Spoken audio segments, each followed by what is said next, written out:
بسم اللہ الرحمن الرحیم۔ السلام علیکم رحمۃ اللہ وبرکاتہ۔ ایک ایسا نیک سہل عادل بادشاہ جس نے مشرق و مغرب کے تمام ممالک فتح کیے اور ان میں عدل و انصاف قائم کیا۔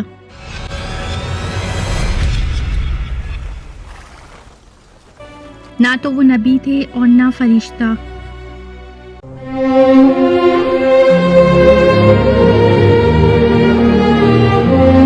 اللہ نے ان کو ایک خاص قوم عطا کی تھی اور ان کا آمنا سامنا یاجوج ماجوج سے کروایا تھا۔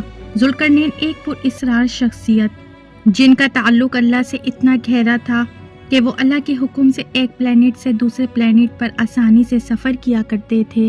کفار مکہ اسلام اور مسلمانوں کے خلاف روز نت نئے منصوبے بناتے تھے، لیکن انہیں ہمیشہ ناکامی ہی کا سامنا کرنا پڑتا۔ ایک دن ان کو کسی نے مشورہ دیا، یہودی مذہبی معاملات میں زیادہ معلومات رکھتے ہیں تو کیوں نہ ان سے حضرت محمد مصطفیٰ صلی اللہ علیہ وآلہ وسلم کے دعوی نبوت کے بارے میں رائے لی جائے۔ قریشی مکہ نے علماء یہود کے پاس پیغام بھیجا، ہمیں حضرت محمد مصطفیٰ صلی اللہ علیہ وآلہ وسلم کے متعلق بتائیں۔ اس پر یہودیوں نے جواب دیا، تم ان باتوں کو چھوڑو، ہم تمہیں 3 سوال بتاتے ہیں، اگر وہ ان کا درست جواب دے دے تو سمجھ لینا کہ وہ ضرور اپنے دعوے میں سچے ہیں۔ ان 3 سوال میں سے ایک سوال یہ تھا کہ اس شخص کا حال بیان کیجئے جو مشرق و مغرب میں فتوحات کرتا چلا گیا۔ انہی سوالات کے جواب میں سورہ کہف نازل ہوئی۔ ارشاد باری تعالیٰ ہے، یہ لوگ تم سے ذوالقرنین کے بارے میں پوچھتے ہیں، کہہ دو میں ان کا کچھ حال تمہیں پڑھ کر سناتا ہوں۔ سورہ کہف میں ذوالقرنین کی 3 اہم مہمات کا ذکر ہے۔ انہوں نے پہلا سفر مغرب کی جانب کیا، ہم نے ان کو زمین میں اقتدار بخشا تھا اور انہیں ہر کام کے وسائل عطا کیے تھے، جس کے نتیجے میں وہ ایک راستے کے پیچھے چل پڑے اور ایسی جگہ پہنچے جہاں آگے کوئی آبادی نہیں تھی، بس سمندر ہی سمندر تھا۔ ارشاد باری تعالیٰ ہے، یہاں تک جب وہ سورج کے ڈوبنے کی جگہ پہنچے تو انہیں دلدل جیسا دکھائی دیا، یعنی غروب آفتاب کا منظر کچھ ایسا ہی ہوتا ہے جیسے وہ کسی سیاہ دلدل میں اتر رہا ہو۔ ذوالقرنین نے وہ علاقہ فتح کر لیا۔ اب ان کا امتحان تھا کہ وہ شکست خورد قوم کے ساتھ کیسا سلوک کرتے ہیں۔ وہاں انہیں ایک قوم ملی۔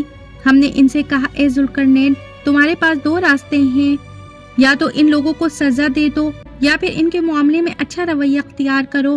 وہ چاہتے تو عام بادشاہوں کی طرح عوام کے قتل عام کا حکم دے سکتا تھا، لیکن چونکہ وہ ایک نیک اور عادل بادشاہ تھا اس لیے جواب دیا، ان میں سے جو کوئی ظلم کا راستہ اختیار کرے گا تو اسے ہم سزا دیں گے، پھر اسے اپنے رب کے پاس پہنچا دیا جائے اور وہ سخت عذاب دے گا۔ البتہ جو کوئی ایمان لائے گا اور نیک عمل کرے گا تو بدلے کے طور پر اچھے انجام کا مستحق ہوگا، اور ہم بھی اس کو اپنا حکم دیتے وقت آسانی کی بات کہیں گے۔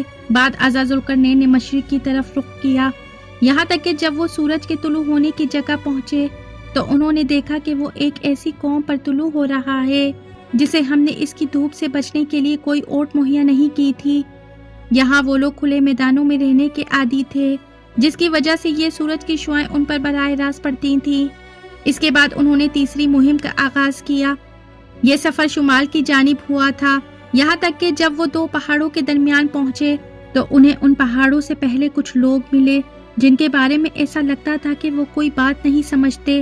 بہرحال ذوالقرنین نے کسی طریقے سے ان سے گفتگو کی تو وہ بولے، اے ذوالقرنین، یاجوج ماجوج اس زمین میں فساد پھیلانے والے لوگ ہیں، تو کیا ہم آپ کو کچھ مال کی پیشکش کر سکتے ہیں جس کے بدلے آپ ہمارے اور ان کے درمیان ایک دیوار بنا دیں؟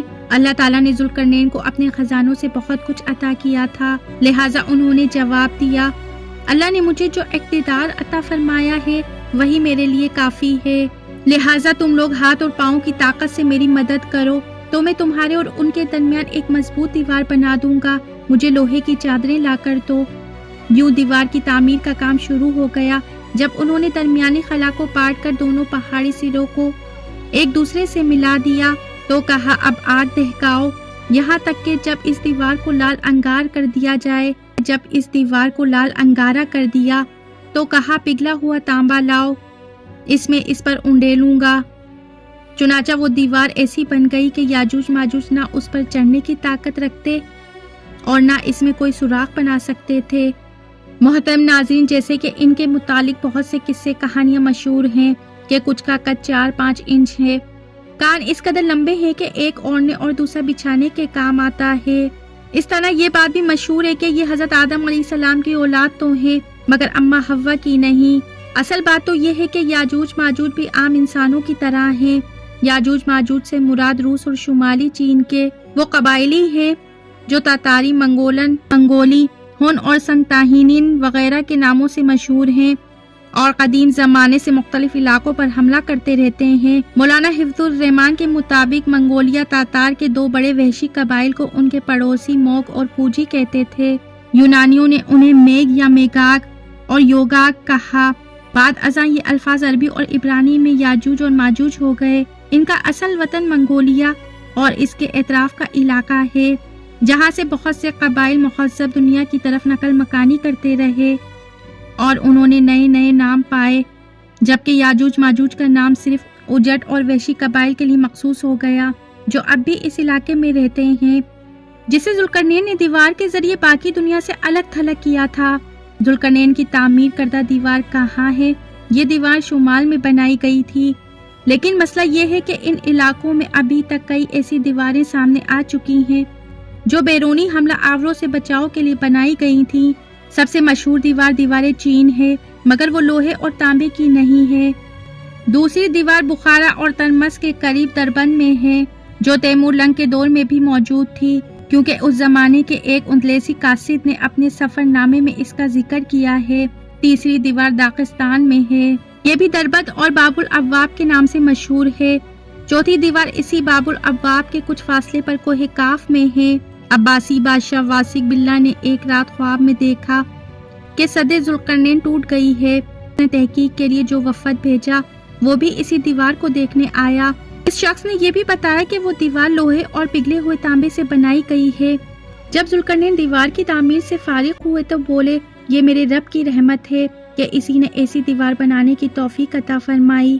پھر میرے رب نے جس وقت کا وعدہ کیا ہے جب وہ وقت آ جائے گا تو اس وقت دیوار کو ڈھا کر زمین کے برابر کر دے گا، اور میرے رب کا وعدہ بالکل سچا ہے۔ قرآن کریم سے یہ بات یقینی طور پر معلوم نہیں ہوتی کہ یہ دیوار قیامت تک قائم رہے گی، بلکہ اس کا قیامت سے پہلے بھی ٹوٹنا ممکن ہے۔ یاجوج ماجوج کے مختلف ریلے تاریخ کے مختلف زمانوں میں مختلف آبادیوں پر حملہ آور ہوتے رہے ہیں، البتہ ان کا آخری ریلا قیامت سے کچھ پہلے نکلے گا۔ مفسرین نے یہ بھی لکھا ہے کہ یاجوج ماجوج کے جو قبائل دیوار کے ذریعے اس طرف آنے سے روک دیے گئے ہیں وہ قیامت کے بالکل قریب تک اسی طرح محصور رہیں گے، البتہ باقی علاقوں میں موجود ان کے قبیلے دنیا پر حملہ کرتے رہے ہیں۔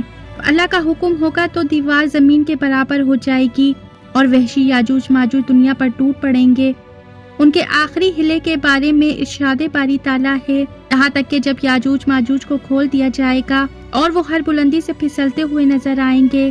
سورہ انبیاء آیت نمبر 96 میں بیان کیا گیا ہے کہ وہ ہر بلندی سے پھسلتے ہوئے نظر آئیں گے، یعنی ان کی تعداد اتنی زیادہ ہوگی اور وہ اس تیزی سے حملہ آور ہوں گے کہ یوں لگے گا جیسے پہاڑوں سے پھسل کر آ رہے ہیں۔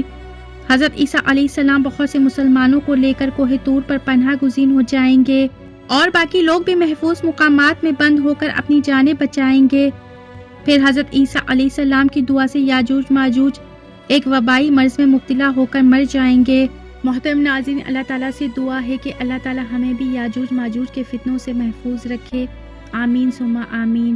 کمنٹ باکس میں آمین لکھ کر ضرور ٹائپ کریں۔ اگر آپ کو اس ویڈیو سے کچھ بھی معلومات ملی ہے تو ویڈیو کو لائک شیئر سبسکرائب کریں، بیل آئیکن پہ ضرور کلک کریں تاکہ میری آنے والی ویڈیو کا نوٹیفیکیشن پر وقت آپ کو ملتا رہے۔ اپنا بہت سا خیال رکھیے، زندگی رہی تو پھر ملیں گے معلوماتی ویڈیو کے ساتھ۔ اللہ حافظ۔